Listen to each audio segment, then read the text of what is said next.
December 2025. Phoenix, Arizona, a city transformed into the epicenter of a political storm. 30,000 people, 4 days of speeches, and a movement at war with itself. This was AmericaFest, the biggest Turning Point USA gathering since its founder was assassinated just months earlier. And what unfolded here didn't just break headlines. It exposed a nation's deepest political fracture. What does it mean when a rising Republican leader refuses to draw lines against hate, and when those he refuse to condemn now loom over the future of a party? This is the story of JD Vance, Erika Kirk, and a conservative movement at a crossroads. Turning Point USA, once a unifying force for youthful conservative energy, convened its annual AmericaFest in Phoenix. Attendees came to mourn, to rally, and to redefine the future. But the event quickly became a battleground.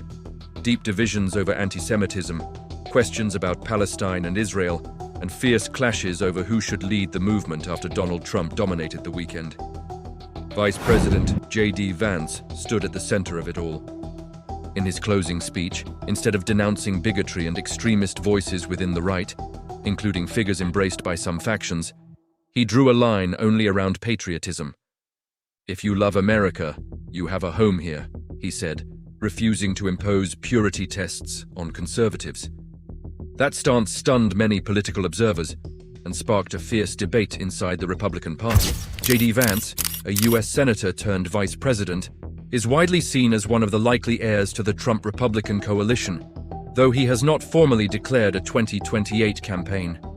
Behind him stood Erika Kirk, widow of Turning Point USA founder Charlie Kirk, who was tragically killed earlier this year.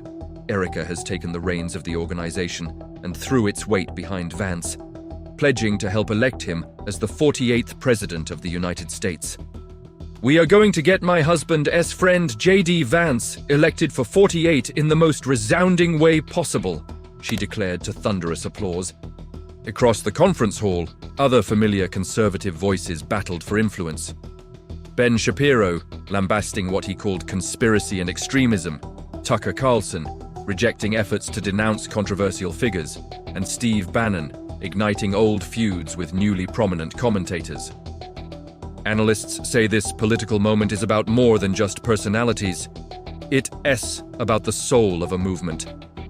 Turning Point's AmericaFest revealed a Republican Party wrestling with identity, said a political analyst. With Trump barred constitutionally from another term, the question becomes, who gets the machinery when the president exits the scene?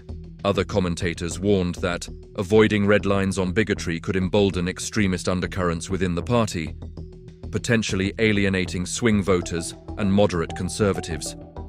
As of today, December 22, 2025, the conservative movement remains visibly fractured.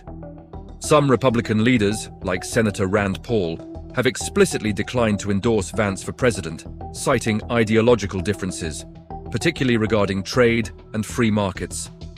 Others argue that support from Turning Point USA's vast grassroots network, especially under Erika Kirk's leadership, could catapult Vance to the front of the 2028 race. Critics also argue that the refusal to confront bigotry directly at a major political event may have long-term consequences for the party's image and unity. This moment in Phoenix wasn't just a conference, it was a crossroads. A political movement once unified behind a charismatic figure now stands divided over its own identity. Will it double down on broad coalition politics?